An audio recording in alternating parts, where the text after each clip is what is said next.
It looks like we have a few of you here. First, we ask that you sign in through the chat channel with your name and the childcare provider or agency that you represent. We'd also like you to know, as you have questions during the presentation, we ask that you please put them in the chat channel, and we plan to answer all questions at the end. For those of you who need closed captioning, to activate your closed captioning, please click on the bubble in the lower left corner of your screen. It's the bubble that's labeled CC. And if anyone is calling in today, I don't think we have anyone right now that I see, but if anyone is calling in, the PowerPoint will be posted online on our Human Services Department RFP landing page. And you'll be able to actually see the slides there. This session is now being recorded. If for any reason you don't wish to appear or be on the recording, you'll be able to access all of this information online. It will be uploaded to our fund landing page within 5 business days. And before I introduce our team here in the Seattle Human Services Department, I'd just like to take a moment to acknowledge we are on the ancestral lands of the Coast Salish nations, specifically the Duwamish peoples who still steward this land. Now for team introductions. So I am Ramla Ringgold-Olt. I use she, her pronouns, and I'm one of the 2 coordinators for this fund. And I'll be available through the application and award process to answer your questions. I don't think he's with us. Oh, no, he is, yes. Joe Kaspersky is the Chief Operating Officer. He is here with us today. He's our Chief Operating Officer of the Human Services Department here at the city. Ken Astron is also on this call in this meeting. He's the Senior Coordinator for this fund and my close colleague, and I wouldn't be able to do this without Ken. Irene Tigzon and Michael Mathewson are hosting this meeting for us today, and thank you very much for putting it together. And now my colleague Ken will lead you through our slide presentation. It's all yours, Ken. Thank you, Ramla, and thank you for the introduction. Appreciate that, and I appreciate the kind words. And welcome, everybody. Good morning.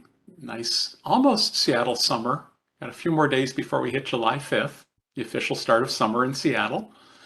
So thank you for taking time to join us. I'm hoping I am coming through loud enough. If not, please put something in the chat channel. I have my volume turned up and my mic is fairly close.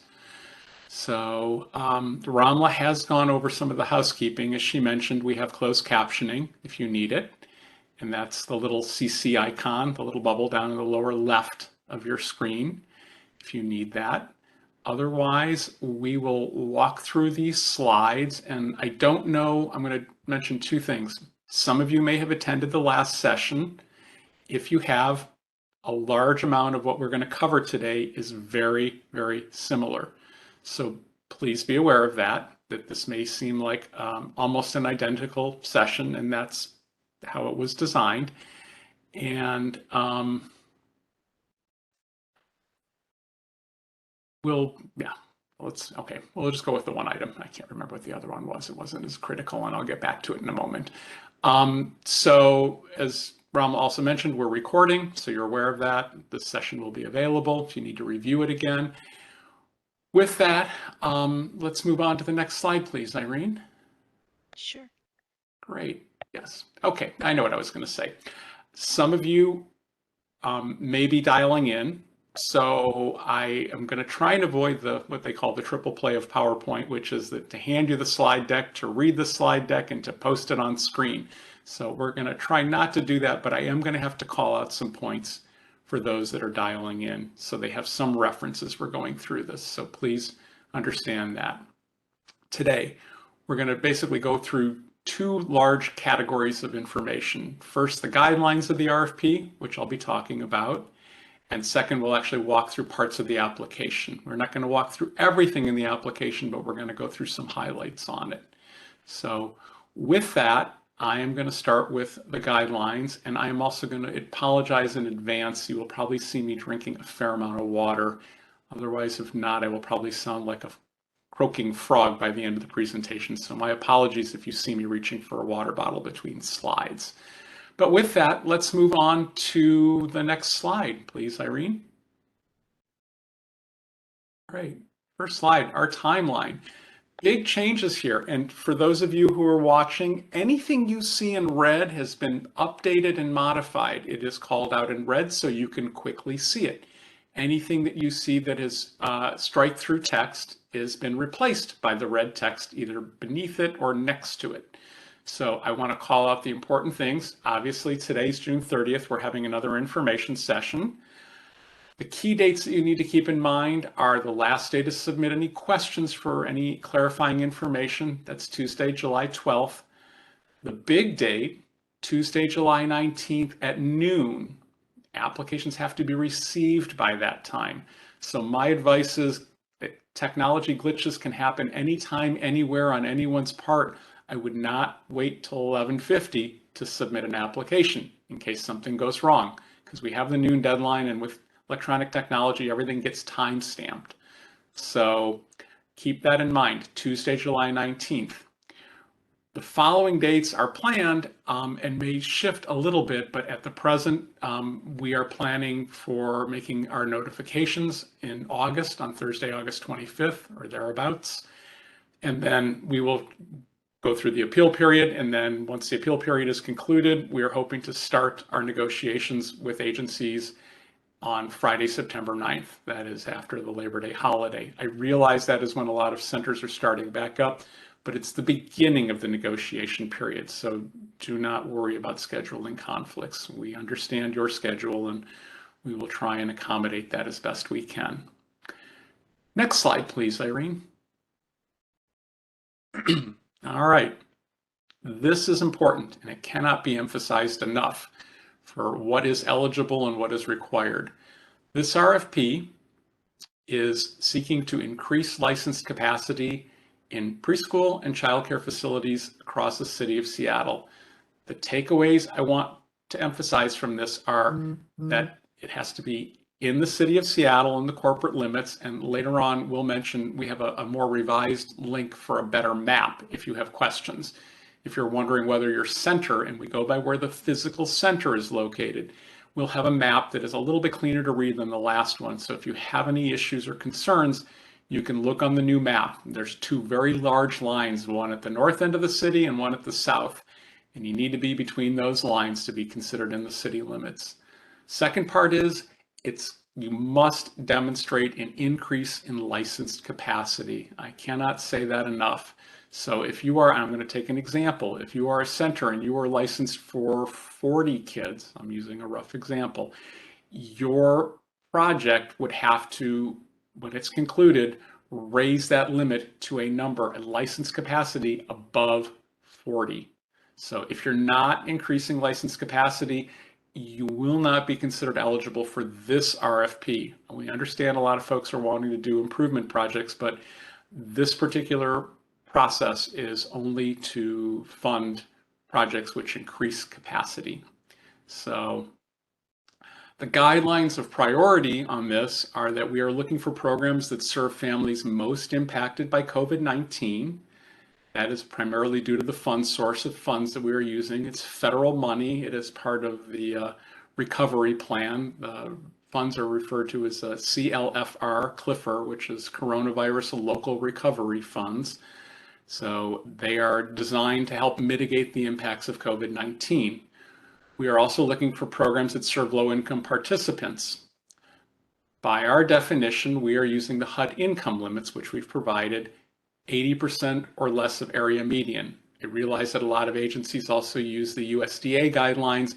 You can kind of look at them. They're fairly close. If you obviously meet whichever is the larger of the two, you know you will be fine on meeting that requirement. And last, programs that increase the number of subsidized children served. So we really are trying to focus to mitigate the impact on families that have been disproportionately impacted by COVID. So serving subsidized children is one way that we can measure that. Next slide, please. All right. Funding, and I'm going to take one sip here. Hold on. Thank you. We have up to $6 million. I want to be a little bit clear about this.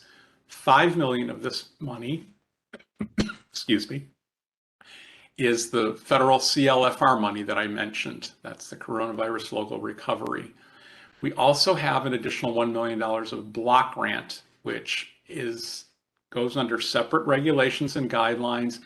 And as such, if we see projects that we believe can meet those requirements, we may engage in some discussions. So it's actually 6 million is written. It's really, think of 5 million plus 1 million. And I also want to emphasize HSD reserves the right to do partial allocations, to fund any and all, or to fund, well, we would never fund no projects, but we do reserve the right on funding to not allocate all dollars available if we find a reason that that would be the case. So please know that. This is an open and competitive process. All applications will be reviewed and evaluated by a rating panel on published criteria, which you have in the RFP packet. Projects will be scored accordingly. So this is a competitive process. We are requesting that there only be one application per agency per physical site. If you ran 2 sites that were in the city and you wanted to do expansion projects in both, you could do that, but you cannot put 2 applications in for the same site, perhaps breaking work up into 2 different parts. That's not allowed. So 1 application per physical site. As I mentioned earlier, we anticipate the contract negotiations will start on September 9th. So that is the anticipated starting date. That is subject to change, but that is the target date at present. And as I mentioned previously, sites need to be located within the corporate limits. We will have that updated map. We may either incorporate it in this slide deck, which will be available after the presentation, or we may put a link on the RFP page separately. We'll try and call it out very clearly because I realize that some people had difficulty with the prior map, and the new map that we're looking at seems to be much more legible and easy to read. So we will make that available. If it's not in the slide deck, just look on the RFP page. Either it'll be a link or it may be a separate page. So, or it may be in our Q&A session as well. We may add that. So, okay, next slide, please. Okay, eligible activities. So I'm not going to read through this verbatim, but I am going to just touch on them. So construction, renovation, rehabilitation of facilities that increase the license capacity of the direct service delivery space. We define the direct service space there. So in other words, you cannot do a project that primarily just fixes the director's office in a conference room. It needs to be area where clients are served, where the children are there, and it has to increase the license capacity. So related to that, construction of new facilities. So we've mentioned renovation and rehabilitation above. We're now talking about construction of new facilities that would expand and create licensed spaces. Design, construction, renovation, or rehab of outdoor play space in accordance with state that expands your capacity. So if you are dealing with an outdoor issue that you need to resolve, but that will allow you expanded capacity to serve kids, that is eligible. Soft costs. Soft costs on projects are those that are not generally related directly to the construction contract. Usually they include things like architectural services, hazardous material reports and consultants, permits, design, project management, as I mentioned. Those are eligible. We do not fund staffing for agencies, and we do not fund development costs for hiring somebody to do fundraising for you. Those are not eligible. Next bullet point. Improvements that provide accessibility to persons with disabilities that are related to expanding license capacity. If you have ADA, Americans with Disabilities Act, accessibility challenges in your space, and improving those will increase your license capacity, those costs are eligible.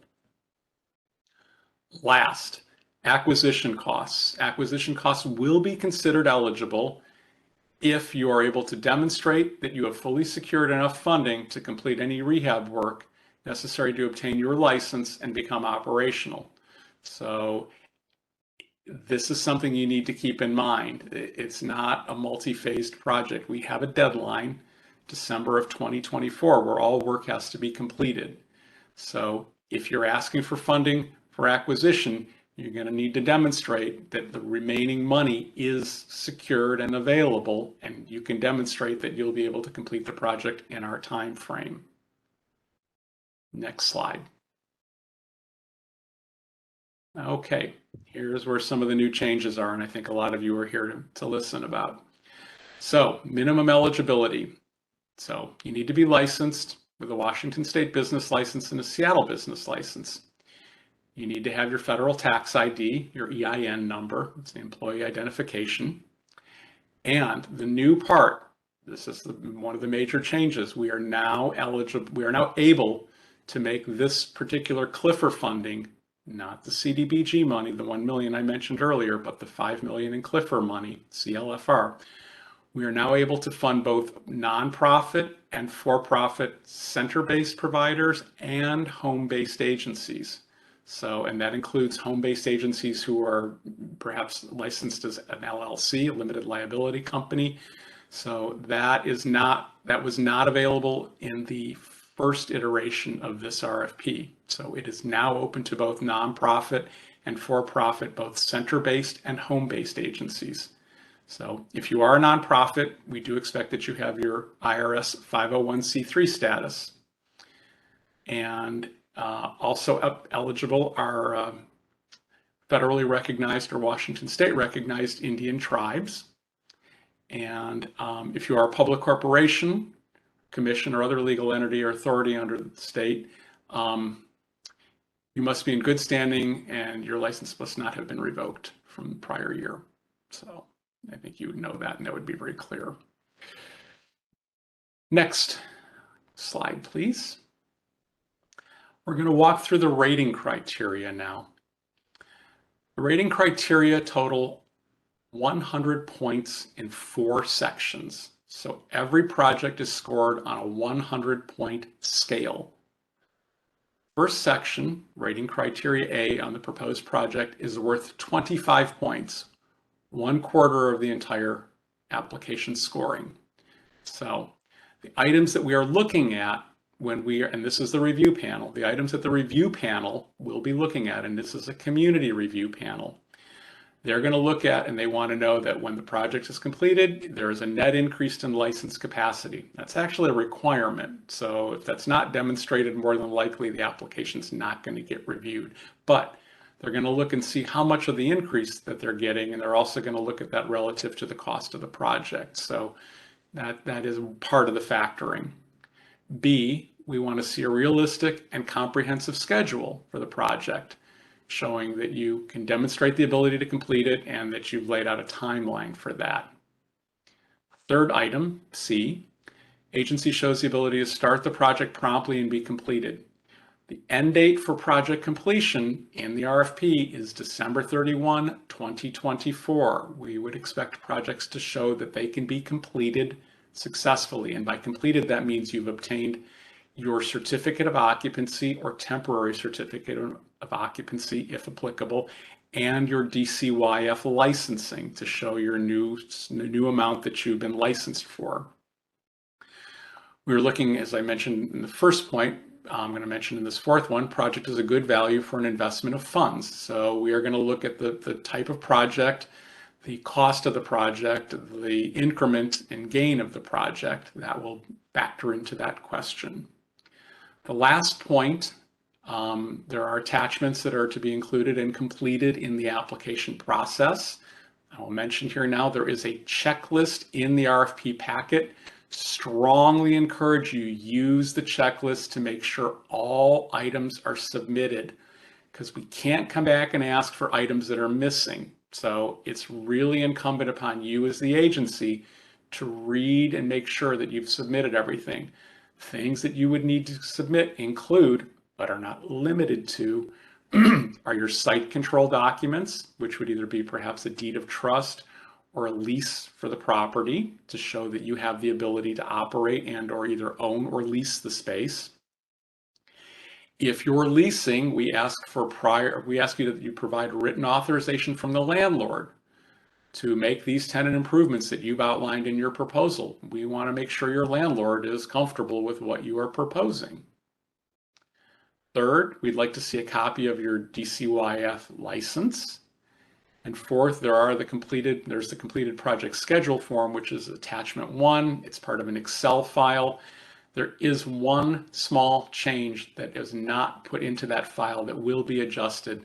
There's a date on line 2, I think it's either cell B2 or A2 of the data when prior expenditures, and I wanted to call that out, that will be adjusted along with the time schedule. So that date needs to be moved from, I think it's August, I want to say August 19th, it's probably going to be moved to September 9th.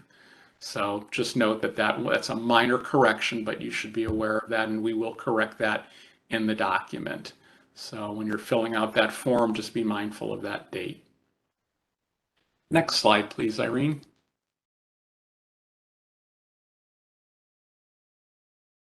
Section B, project budget. Also worth 25 points, 1/4 of the scoring value. First item, demonstrates financial stability and management capacity to plan and implement the proposed project. Very important. We want to see that you have the capacity to undertake what you are trying to do. B, second item, costs are reasonably based on the proposed level of services and outcomes.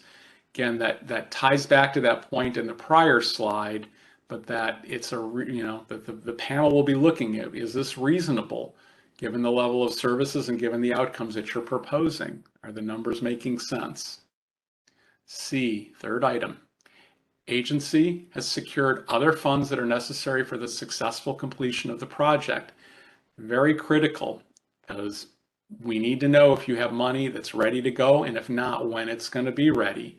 And the panel is very familiar and understands the concept of how these projects are put together. So they will be able to evaluate that accordingly. So if you have all your funds secured, that's generally considered a more competitive application than somebody who does not have all the funds needed to be secured. So I'm not saying that you have to, but the closer you can get, the higher and more competitive your application should be in the scoring process. Next item, D, number 4, budget is aligned with work plan and expenses tied directly to the proposed services. Costs included are only for the services to be funded. So we just want to make sure that your budget is aligned with the work and it's tied to what's happening. It's just a more refined version of the concept of the budget in general, but it is called out specifically there. So you do want to make sure that as you're putting this budget together, it's tying together the whole project. And then the last item, E, the 5th point, budget allows for challenges and prudent contingencies.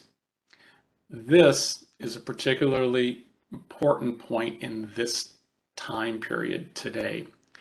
Due to the concrete strike in the last year, due to COVID, due to inflation, due to supply chain issues, costs are highly variable. Highly variable. So you could plan a project today, and if you're not planning to start construction for a year, there's a very good chance that the numbers you have are not going to be the same numbers you are looking at next year. You are advised to use prudent contingencies. Generally, we define, I think in the RFP, we say contingencies range from 5 to 15%. There are a variety of contingencies. You could lump them all together if you wanted. If you didn't, you could have a design contingency, a cost escalation contingency, and most important of all, a construction contingency, especially if you're doing rehabilitation. Nothing worse than opening up a wall and finding out that all the framing inside the wall that has been there for the last 20 years that you thought was good is all rotted due to mold and moisture. And now you have new work that has to be done before you can move forward with your project. That's what a contingency is to cover. We do not pay for any costs above and beyond our award amount. So if your contingency is in there, you have something to fall back on. If you didn't plan on a contingency and we awarded you funding and your project cost more than you expected, you as the agency would be expected to find the resources to pay for that work. We are not planning or do not have the ability to provide additional funding at this time to projects once the awards are made. So very important. Next slide. And I know I want to say two things. I know I'm going through these fairly quick, so there will be time at the end for questions. Happy to take them. I just am hoping we can get through this in a kind of timely manner so we can, have that time at the end for questions. And if there's anything you want me to clarify, I'd be happy to. So third section, section C, 20 points for project management. And it is broken up as 20 points total for capacity, 15 points on project management, 5 points for your data and administrative capacity.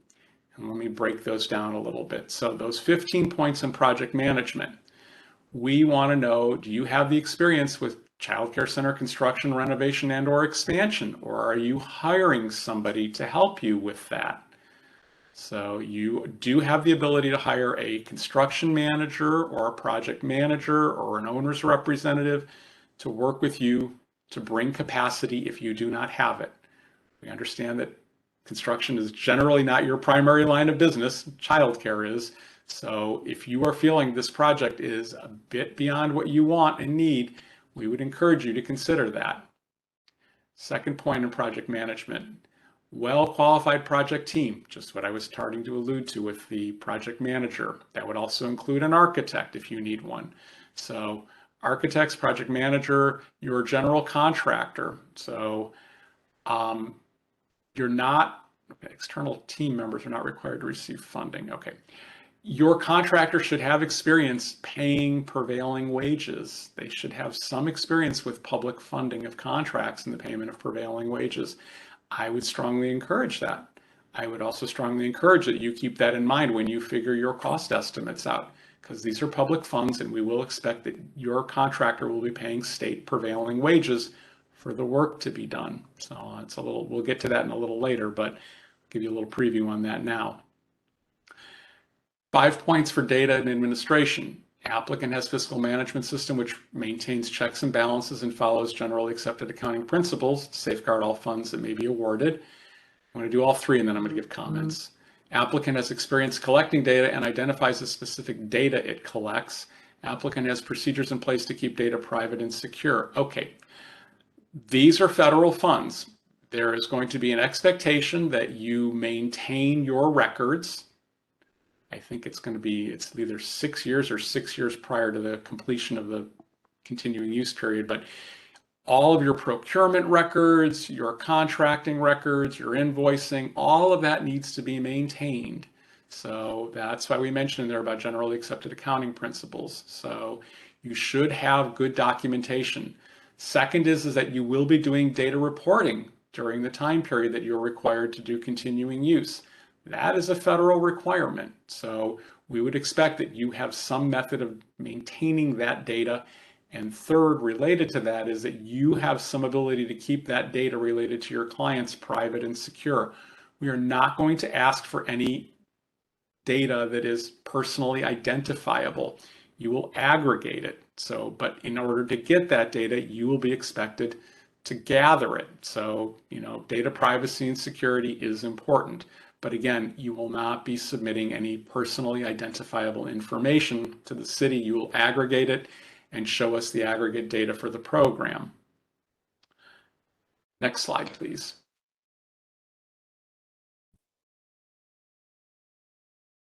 Last section, section D, equitable COVID-19 recovery. This is worth 30 points. There are 1, 2, 3, 4, 5, 6 points we're going to cover here. We've touched on this a little bit at the beginning of the project.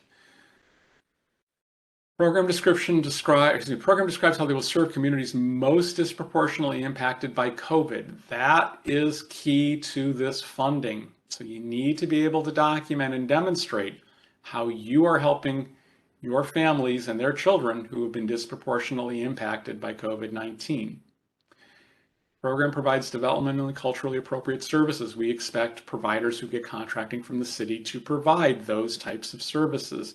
We expect that your program is both developmentally and culturally appropriate and sensitive to your clients. Programs serve low-income families. Low-income families have been disproportionately impacted by COVID-19. We would like to know how many low-income families, and we are defining low income, as I mentioned previously, families with incomes at 80% or less of the area median. Those numbers are in the RFP. So the greater the number, that will be more competitive for your application in the rating and review process.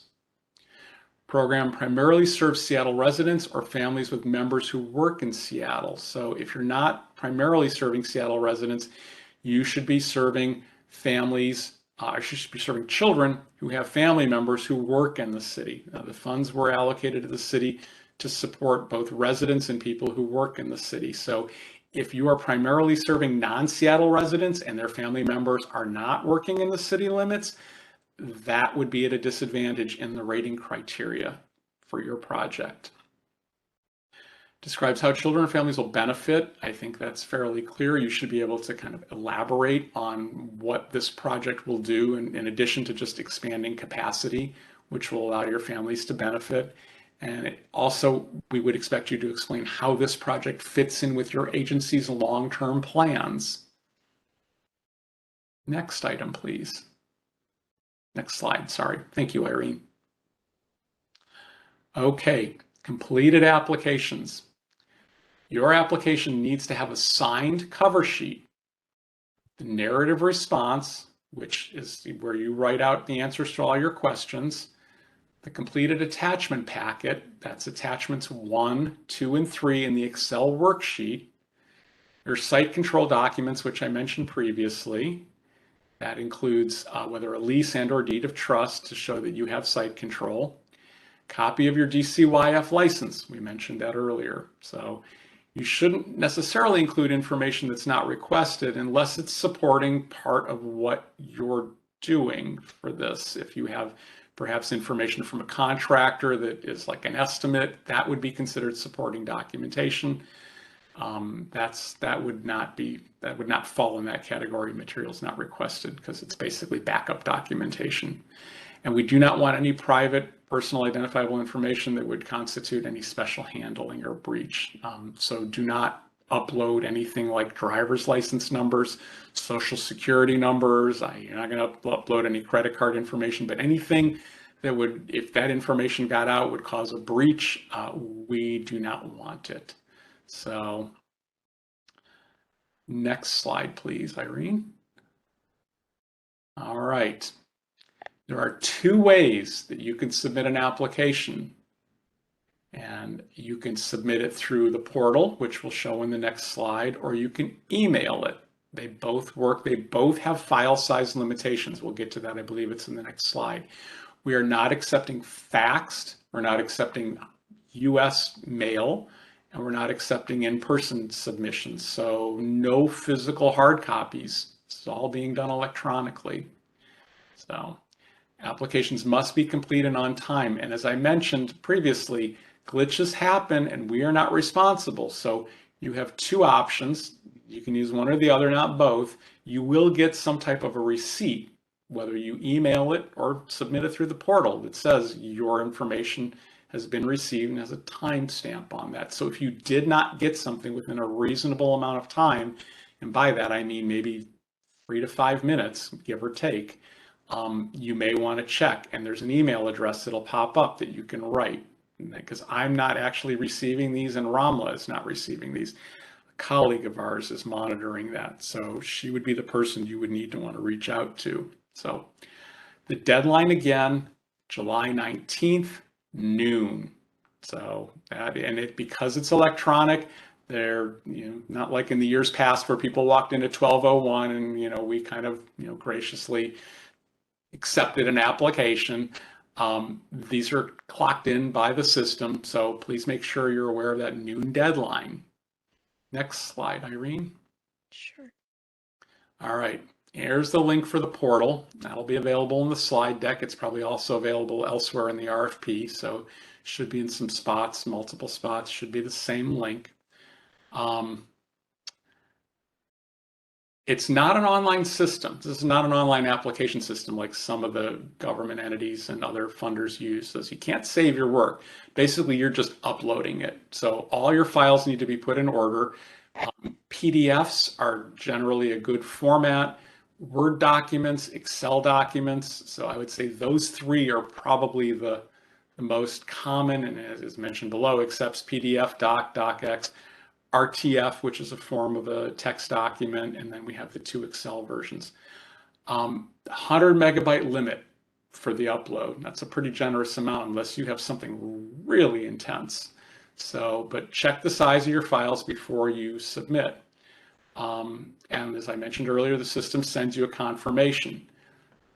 If you have trouble, this here is the email address that you want to write to if there's a problem, that HSD_RFP_RFQ_email_submissions. I would just suggest copying that email address if you need it. But that is the email address you should write. Do not write any other email addresses. So this is the one that will handle the issue if there's a problem. And I believe the upload limit, I think it's on the next slide, the upload limit for email, I believe, is 30 megabytes. So it is lower, but still generous. And if you submit more than that, what's going to happen is we're not going to get it, and probably you're not going to get a reply. So I would just, again, be mindful of the size of your files and just pay attention, because that email one can be a little deceiving. You could submit it and it looks like it went, but it'll get bounced out by our mailbox, by the post box that controls the city's email for the size. And it may be you may get notified immediately, you may never get notified. And that's happened not in an RFP, but I've had agencies send me things and say, I sent that to you weeks ago. And I said, I never got it. And they looked and they said, I said, how big was the file? And they told me, and it was bigger than 30 megabytes. And so it got rejected. They didn't get notified. I never received it. So it just kind of goes into email purgatory. Next slide. Okay, there's the email address we mentioned again. 30 megabytes, as I already mentioned. Make sure you subject head that, the 2022 childcare facilities, so people know what this is about and where it's going. Just, I would say, copy that and paste it. The easiest thing to do. Again, we bear no kind of responsibility if the email isn't received by us, so beware, which is why, again, leave yourself time and make sure you get some acknowledgement. And again, the email system will send you a receipt if it's successful. So keep that in mind. And also, if you don't get it, check your spam filters to make sure that our reply to you doesn't get caught. So that would be the first thing I'd recommend if you didn't get a response, is please check into that.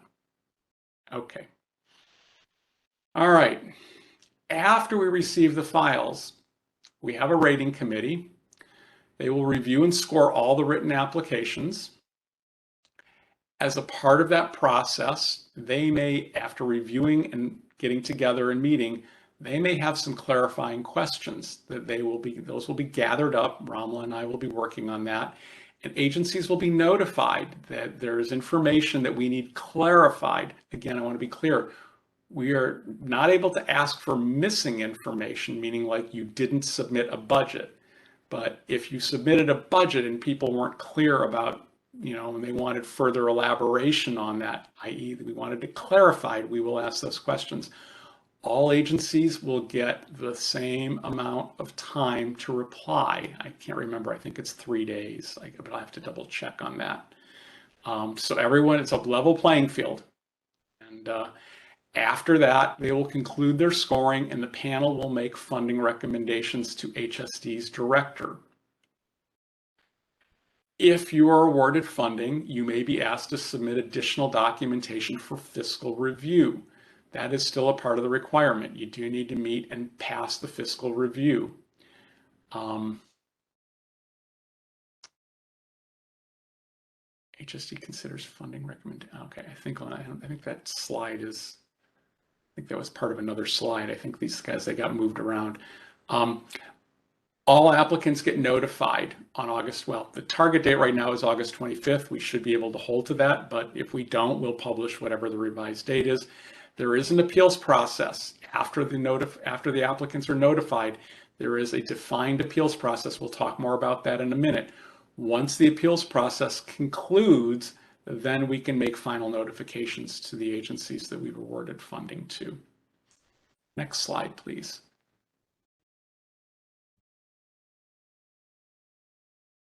I got ahead of myself on some of these, so we're going to move through on this one quickly. So as I mentioned, clarification to narrative responses. Raters may ask, cannot be for documents not submitted. I mentioned that earlier. I'm going to mention that again. That's really important. That's why the checklist is really critical. You don't want to forget something that you need to submit. The coordinator, either myself or Ramla, more than likely Ramla, will be sending questions that you need to respond. And as I was right, 3 business days. So everybody gets the same amount of time. And by business days, we count Monday through Friday. We do not count any holidays, although this process will conclude before any holidays occur unless there's some significant delay, because after 4th of July, our next legal holiday is Labor Day. So hopefully, if we are doing clarifications, it'll just be 3 business days, Monday through Friday. All right, next slide, please. Our appeals process. Applicants have the right to appeal. There are grounds for appeals, but be very clear and understanding that the grounds for appeal are basically a violation of our policies outlined in our funding manual, or a violation of policies or failure to adhere to those in our funding opportunity, this RFP. So those are really what you can appeal on. You cannot appeal that I don't like my low score just because I don't like my low score. You would have to document and demonstrate, for your appeal to be received and to be successful, that somehow there was a violation of the policies or a violation of us adhering to the guidelines or published criteria in the RFP. So be aware of that. The appeal has its own deadline, its process. It must be received within 4 business days from the date that we send out the awards. Again, 4 business days. Our director will write a decision within 4 business days of the appeal receipt, and then the director's decision is final.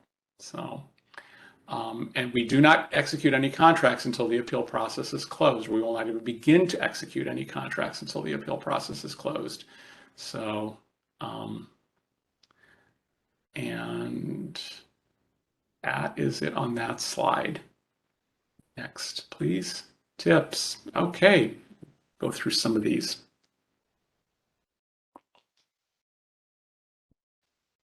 Follow the format. There is the required cover sheet. There are spaces to fill out. It should be easy for you to fill in what you need. So hopefully that's clear. That is a Microsoft Word document. I believe it's in DocX format. I think we also make it available in PDF, but for those of you that are actually filling it out, you'll probably find the Word version easier to work with. When you are doing the narrative, you are not required to retype the questions, but you can, and let me clarify this. We are not limiting the number of pages. So if you did take the document and use the questions and then kind of replied in line, that's fine too. You can do whichever is easier for you. So, but since we're not counting pages, there's no penalty for basically copying and then just, dropping down below a question and answering the question, and then dropping down below the next question and answering. If you find it easier to start with a blank page and just, question 1 and answer it in a blank format, you're welcome to do that as well. I think the former is probably going to be easier, but you are welcome to do either version. We have copies of the questions. The panel members will have them, so it's not a problem. I would say number 3, be specific and answer all parts of the questions. That's really important. Not fully answering a question, panel members it'll probably leave them either questioning or feeling like it wasn't fully answered, probably not to your advantage in the scoring process. You have the scoring criteria. I just went over them. That is the same criteria the rating panel members are using. You are seeing the exact same thing that they will be using to judge your application. So I always recommend double checking your budget numbers. Your numbers should foot. If you tell me your project's going to cost $750,000, I would expect that you are showing between our funding and any other funding at least $750,000 of funds to pay for it. So, we used to say, in finance, make sure your numbers foot.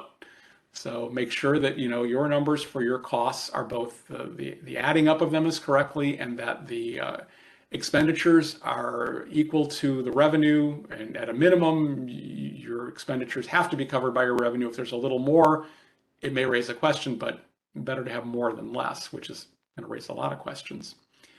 Have someone review through your application. Great idea. Before you submit it, have somebody look through it. Make sure that they, give a second set of eyes. They may be able to catch something that you miss. Start early, allow lots of time. I know we've extended this process, so some of you have probably already been working on it. We've extended it. We believe we extended it out far enough that you should be able to put together a reasonable application. So I would suggest, not waiting until the last minute to put this together. It tends not to be a good recipe for success. And as I've said before, and I'll say again, submit all the required attachments. There's attachment 1, which is that's the application submission checklist. Use that as your guide. If there are any questions, you can always submit them before the question period closes, but that checklist is there for your benefit. So I would say use it wisely. Next slide, please. All right, getting near the wrap up here. Okay, if you do have RFP questions, we only accept them via email. We don't accept them by phone. Ramla and I are the coordinators. The childcare facilities at seattle.gov is the email. We are both tapped into that account. It's checked pretty much on a daily basis. So if you write there, that's fine. You might get a response from that address, or you might get a response from either of our own city email addresses, but it's all tied together. But you should write childcare facilities. That is the central point, and that is what we are monitoring, and that's how we're handling all requests and any other information. Once you submit a question, your answer gets, our official answer to your question gets posted on our funding opportunity webpage within 5 business days. We will do our best to reply to you as a courtesy with what we are planning on posting, but the official HSD response to your question is what is posted on the RFP website. So that's what you should go by. We've been sharing what we propose, but again, it goes through a review process, and sometimes there's a little tweaking here and there. And in some cases, we've gone back and said to people, it's changed, but we reserve the right to say that the final and official response is what gets posted, not necessarily what gets emailed to you. So, and as that said right there, only written answers are official responses. So again, nothing by phone, nothing by casual conversation. It needs to be on the RFP page. And the deadline for getting questions to us, again, July 12th, end of the day. So next slide, please. All right. If there's application submittal problems, again, that is the physical transmission. That goes to this email address. That goes to a colleague of ours who handles many RFPs. So, but that is that portal that you are accessing through that link, or if you email, are monitored by another person. She handles all of our RFPs. So we don't see this. It gets routed down to us. So if there's an issue on that, that's who you want to contact. So next slide. Okay. Final reminder, and then we'll take questions. I see there's a lot in the chat channel, or at least a handful. Make sure you put your name and your agency in the chat channel so we have that, so we know who attended. And then this PowerPoint deck will be made available within 5 business days. So if you, and this recording too, so if you have questions, you can go back to this. You can go back to the prior presentation as well. So both of them are up on the website. Both of them are available. And next slide, please. All right, now, Ramla, do you want to read them out to me from the chat channel, or if you've gotten anything through any other email from our email box that I mentioned? So. Yes, now I've unmuted myself and you can hear me.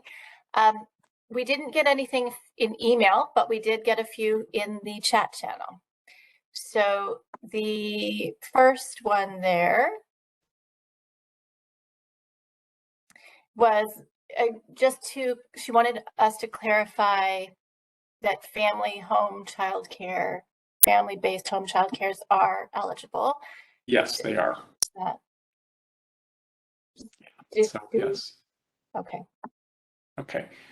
I see a question, cover sheet, total agency budget. I don't have the RFP directly in front of me, but I am suspecting that if it says total agency budget, that is your agency's annual operating budget. What is the cost for your fiscal year, whether that runs September to September or July to June or January to December, whatever your fiscal year is, you have some type of budget for how much revenue and how much expenditure. And so I think that is what you'd be looking for is, what is your, and we really ideally, this is 2022, so it may be a budget, a projected budget. If you have an actual budget,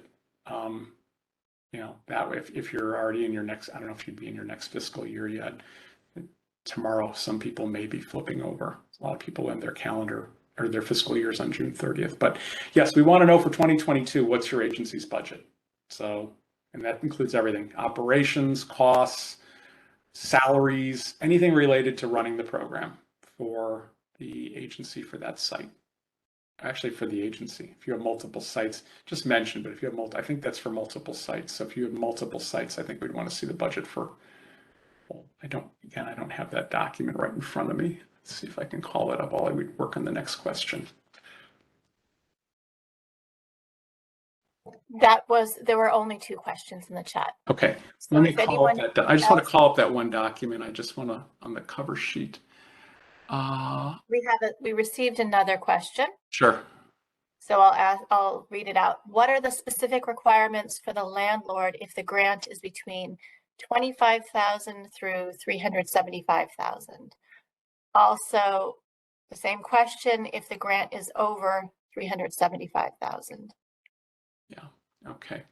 I've just got the RFP in front of me and I want to scroll to the cover sheet. I just want to look for the budget question. Yeah, question 12, agency budget, that is separate because there's a total project cost above it, which relates to this project. 12 is the agency's whole budget. So that is everything the agency is involved with. Okay. Requirements for landlord if the grant is being 25. Okay. So that is,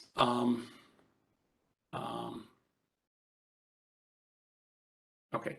Let me address the first question on the 25. Okay. I'm assuming that if you're asking, okay, what is this for the landlord if the grant is being, okay, your landlord has to approve any proposed improvements, regardless of dollar amount. Your landlord needs to sign off that they agree to whatever you are doing. Okay. If you are doing and again, if you're doing between 25 and 375, I'm assuming you're center-based. If that is correct, then up to 375,000, it is a 5-year continuing use period from the time of project completion. That is 5 years from the time that you get your DCYF license. We expect you to be able to provide the services that we've asked for and do the reporting annually that we have asked for. If your grant is over 375,000, it goes up by 1 year per $75,000. And there is a table in there, well, actually not a table, but a formula on page 11. So an additional year for every 75,000 up to a maximum of 20 years for 1.5 million. So if you're at 375 and you are, let's say your project is between 375 and 450, instead of 5 years, you're looking at 6 years. If your project was approximately 750,000, you'd be looking at 10 years.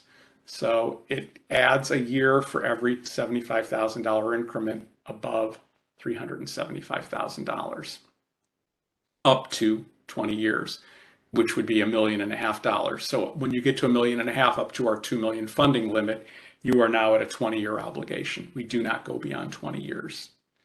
Okay. On the budget, it asks for one number. That's why we're confused. It doesn't appear to be asking for actual budget, so it might be. Yes, it could be your projected gross. Well, yes, I would say,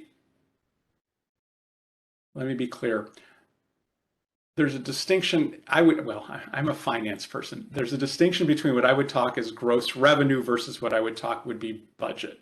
But yes, I realize it could not be an actual. If you're still in the operating year, you would be projecting your budget. So you may make that projection based on your gross revenue, but I just want to be clear that gross revenue is a part of the process.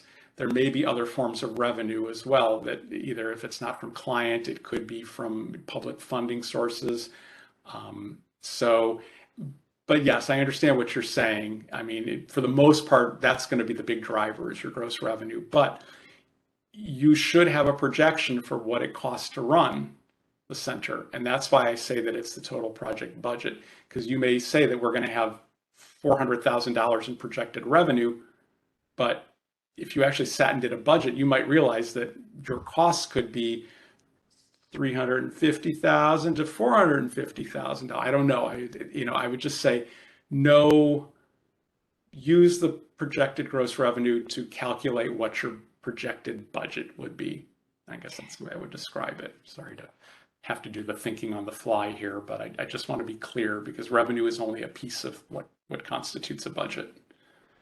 The big piece. And he's asking, because he says it looks like it's asking for only one number. Yeah. I think that was their confusion. Yeah. So Usually I would say we would refer to both the projected expenses and projected revenue, both pieces making up the budget. Yeah. So he can provide both there. Yeah, you can. Well, yeah. I guess. You can put both in the slot. Yes, a budget should account for not only revenue but expenses. And if you were just to give me your revenue, that doesn't tell me what you think your projected expenses are. So I guess that's why I don't mean to be nitpicking, but I don't think a gross revenue only answers the question. So, I mean, I could be projecting that we have 400,000 in revenue, but I know that I have 500,000 in expenses. So that doesn't tell me the full story. So I could, I think you have to know when you figure out a budget is what is, and if you're, hopefully your budget, maybe your budget does equal, maybe you're able to dynamically adjust your expenses to your revenue, but that's not a guarantee. So that's, I mean, again, I don't mean to be kind of parsing on this, but I think it really needs to be categorized as this is what we project our budget for the year to be. How you calculate it, you're welcome to describe, but I think that I think we want it actually as a budget, not as just a projection of revenue.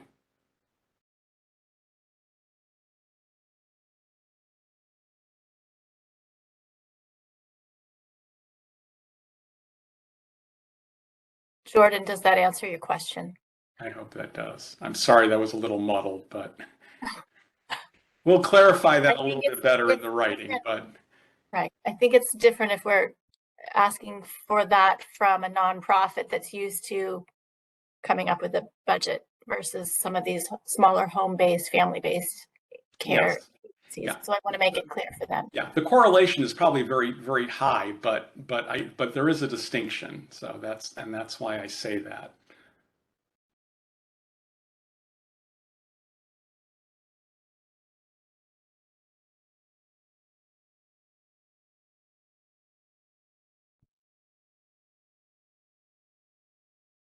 Any other questions?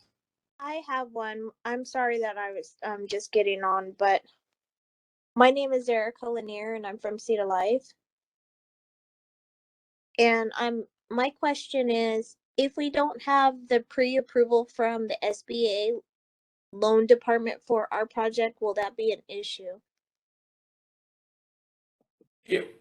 Okay, two things. Thank you for joining. I'll answer. If you could also just put a brief piece in the chat channel as well, I'd appreciate that. But I'm going to answer it anyways right now, starting on that, so you can type either while I'm doing it or after. No, it's not. It's going to. I'm going to phrase this correctly. The projects, when they get evaluated by the rating panel, are rated according to the strength of the project.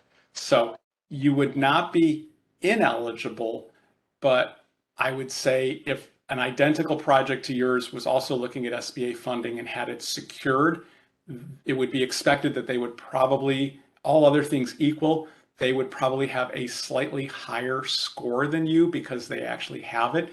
But you, by already having put in an application, would score higher than an identical project that told me that they were thinking about going to the SBA but hadn't done so.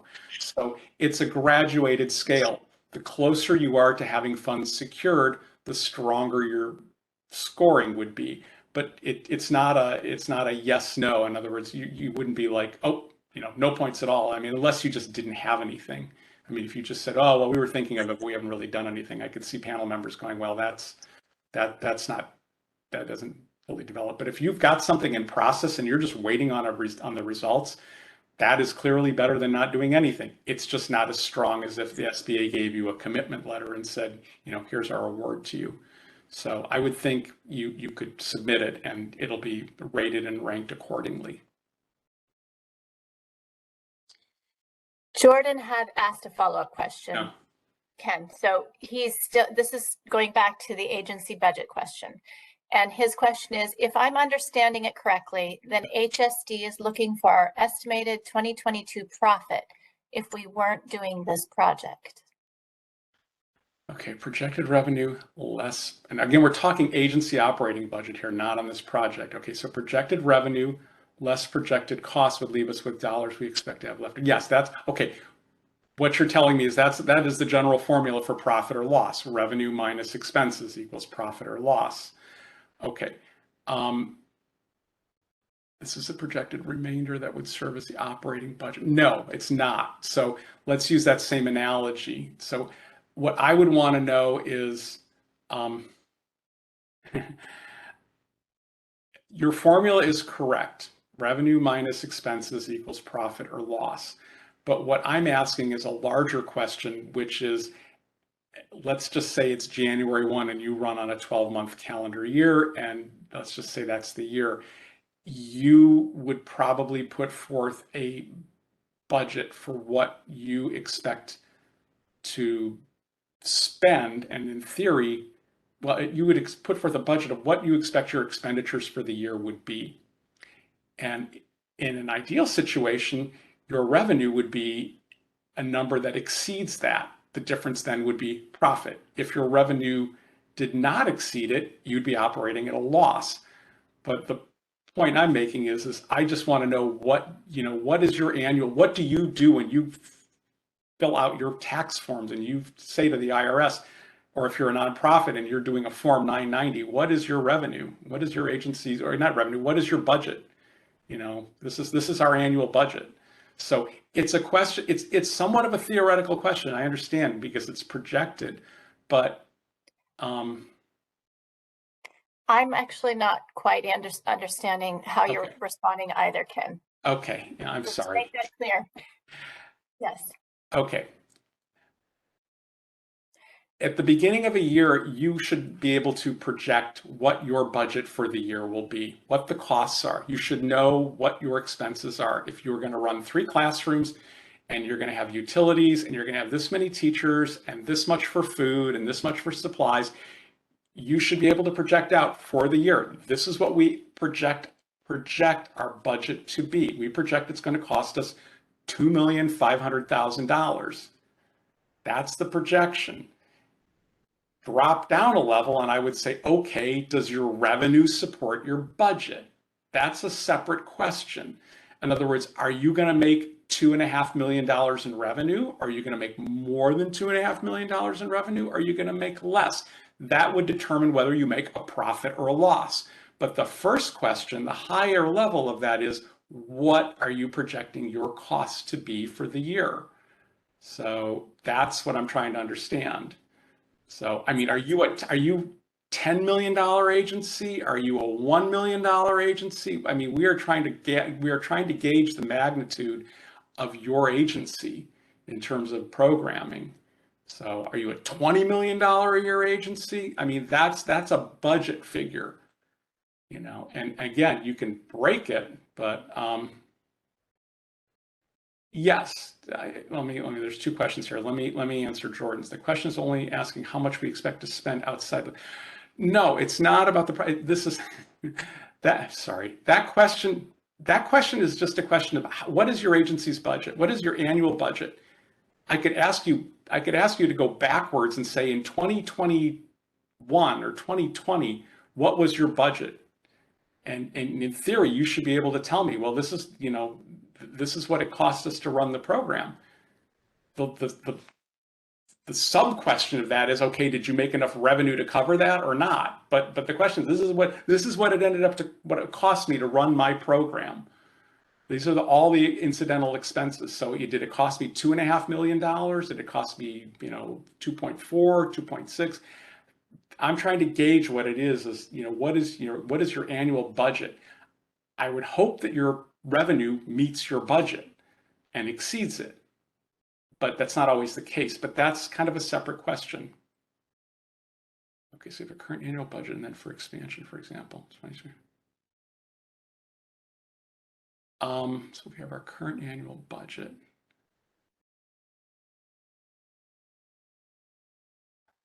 I guess I would say, yeah. I could elaborate. So I understand what you're saying for annual budget. That's currently what we're doing in the current size of square footage of the building that we're using. But for the child care facility funds, we could also do expansion. So if we're doing expansion, we have to close. And so then as a pro forma, would that count?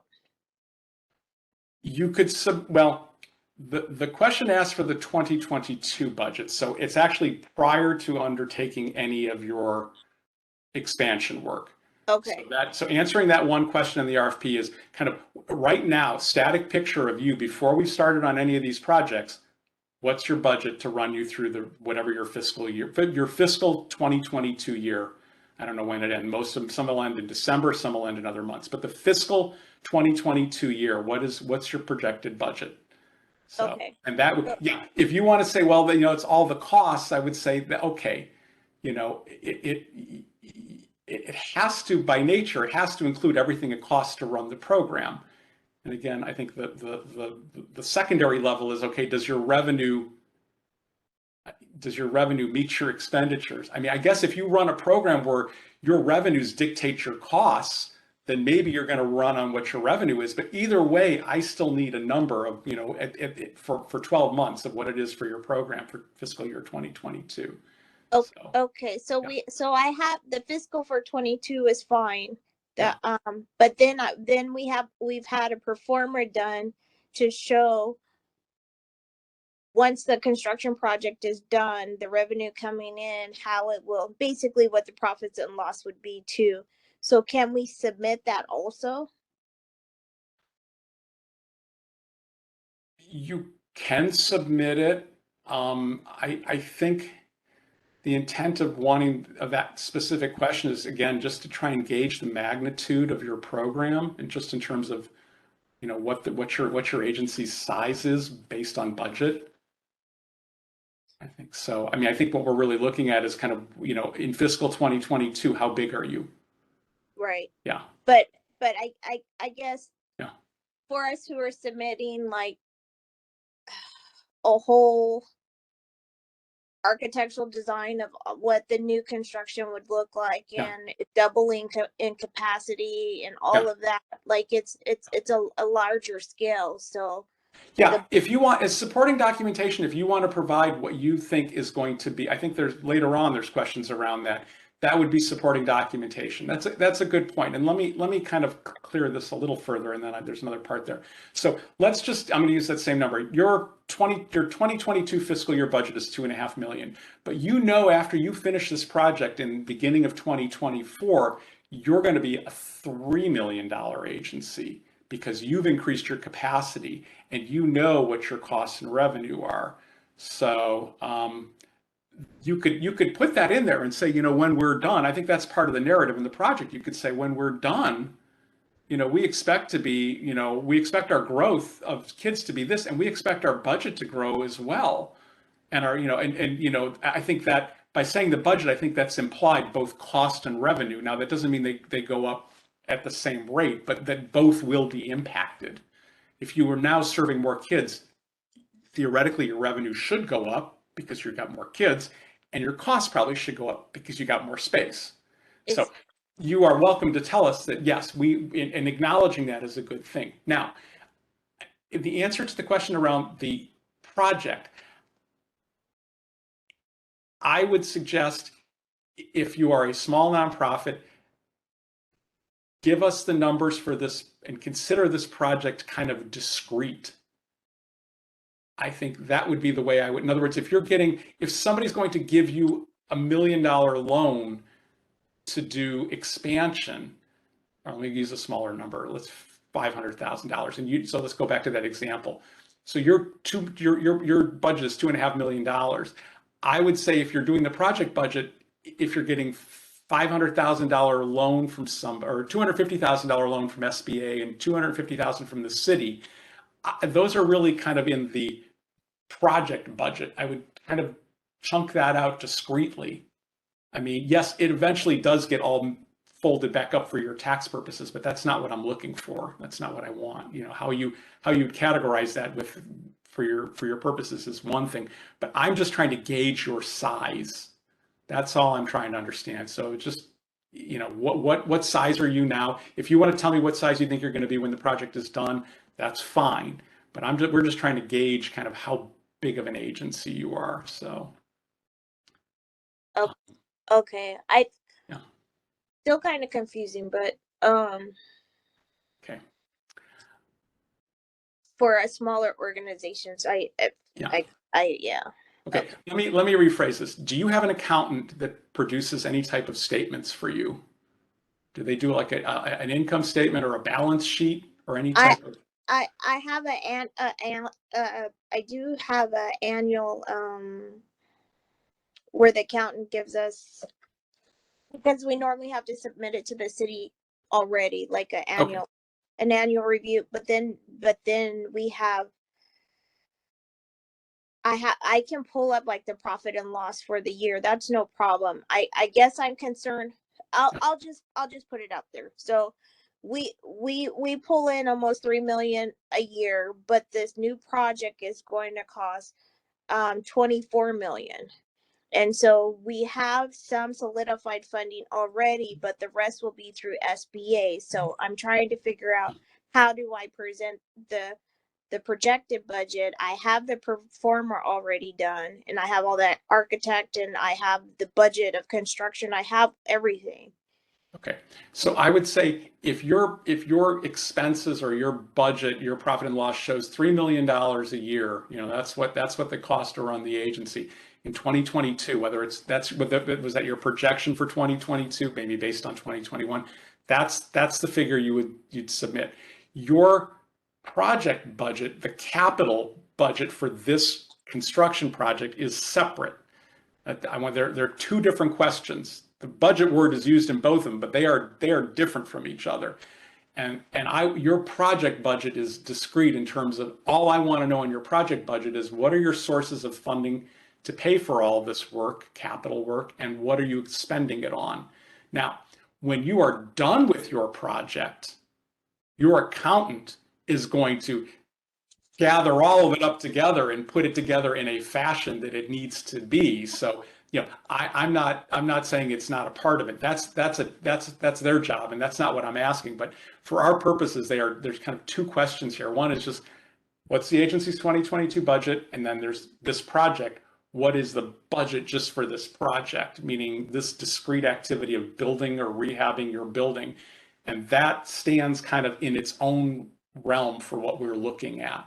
All I want to know is, like, if you've got an SBA loan and you've got money from us, you got money from the state, you got money from the county, and it totals up to 24 million, I think is what you said. And then you show me 24 million in expenses. That's that budget. That's the project budget. It's different from your agency's budget at this point. At some point, one will merge in and meld with the other, but that's not what we're asking about. So. Okay, so yeah. I think that I'm thinking it more detailed than I need to be right now. Okay. Yeah, I'm sorry if that's confusing. I'm sorry. And I'm sorry this is complicated, but I just want to make sure that we're getting the right information. Okay. So, thank you. Yeah. There's another question in Sure. here that's separate. If we are able to move past the agency budget question. Yes, I'm sorry. Yes. And no, and I'm not sure that everyone is totally clear on the agency budget question yet. So, but I'll go to this question, and if you're not yet clear on the agency budget, just ask your question again, please, or another question in the chat. Yeah. So this question has to do with licensing. Do we have to have pre-approved license capacity increase before applying for this RFP? No, you don't. Wait, let me read that again. Pre-approved. At 12:05. There it is.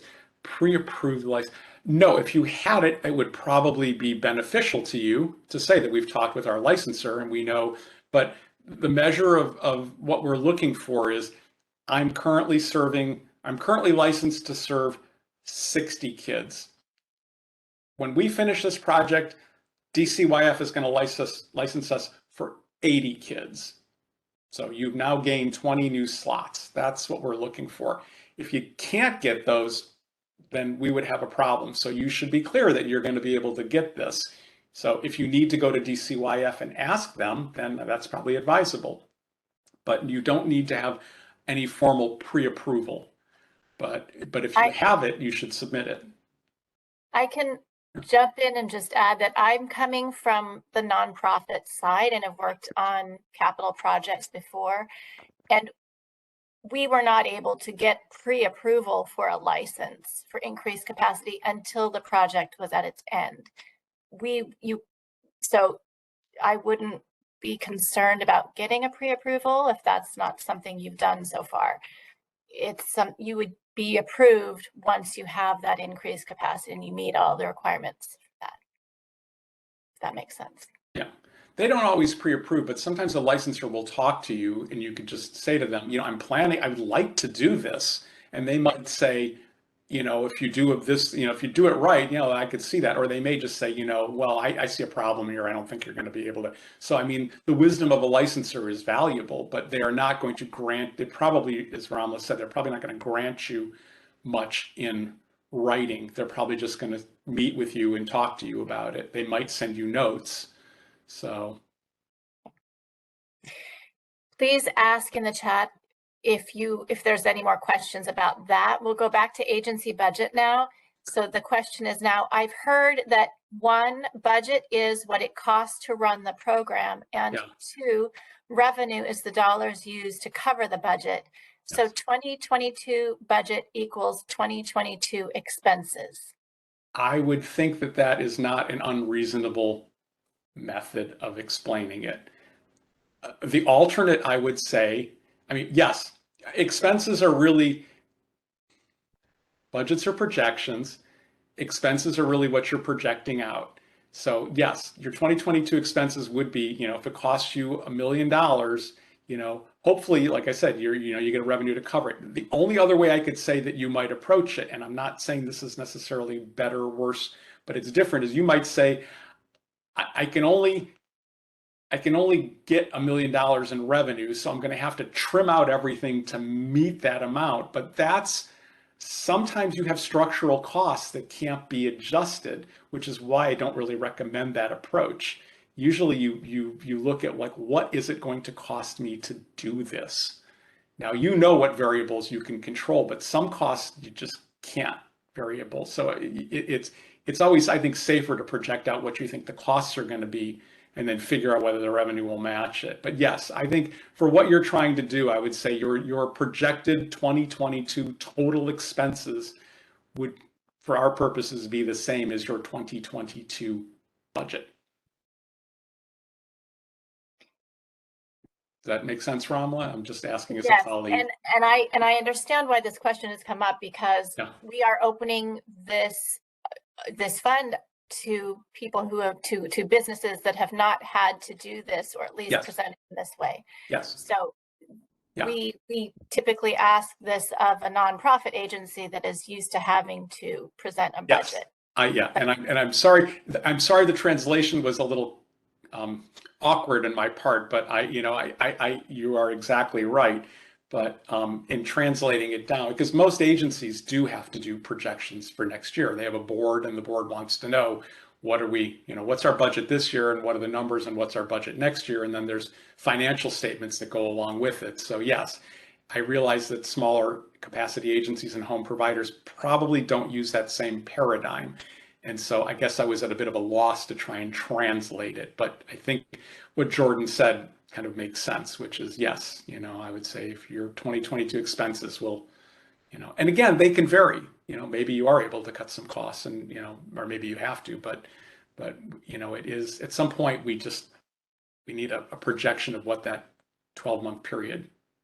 So, and it's for 2022, whatever your fiscal 2022 year is. I don't see any more questions in the chat. Has everyone had their questions answered?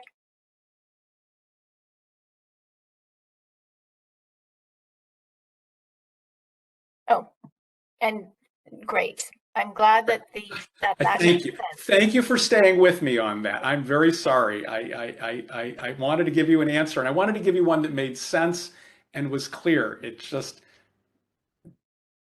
translating it from one paradigm to another required some extra work on my part. So I apologize for making sausage in front of everybody. Thank you for that question. That was very helpful, I think. It was a good question. Organizations. Yeah, they were all good questions, actually. And the question about the project budget is a good question, too. We assume that, again, agencies understand when they're undertaking a capital project that it has its own discrete budgeting. Yes, it does tie up with the agency stuff at some point, but for the purposes of the project, it's discrete. You have a project budget to do a capital improvement. And I guess I'm assuming that was clear, and the fact that some folks thought that it ties into the agency budget is not wrong, clearly not. It's just when and how they're tying it in versus when and how I'm tying it in are different. So again, this is a learning process for us as we work with some agencies that we haven't worked with in the past. So I appreciate everybody's patience, but we will do our best to make sure we get you answers that make sense. So please feel free to ask. These questions have been great, and the fact that they've challenged me shows that they've been great. So there's things we haven't considered. So my apologies if I'm not able to kind of get it really right on the first mark. So, but we will get it correct. All right. Anything else from anybody? We've got 5 minutes left. You've all been troopers staying through all this. Thank you. And I look forward to seeing applications from everybody. So, anything more before we close? Ramla, anything else? I don't see anything else in the chat. Okay, everyone's signed in, hopefully. Everybody knows it. Actually, that is one point that I do notice, that there are people who have participated and are even still here but did not sign in. If you would please do that, we would appreciate it, so that we have a record of your name and the childcare you represent, the business name of your childcare. Yeah, and everything will be available after, and we're available to answer further questions. So if anyone still is kind of not getting it, you're welcome to reach out. We will publish it, so everyone gets to see the same information. I want to be clear about that. So. All right, thank you. Thank you for those last minute additions with your name and childcare names. Thank you. Thank you very much. All right. And anything else? Thank you, everybody, for being attentive. Thank you, my colleagues, Michael, Irene, Ramla, Joe. Thank you for all staying. Thank you for helping. Thank you. Team effort. So, and I guess we can put a wrap and close it up.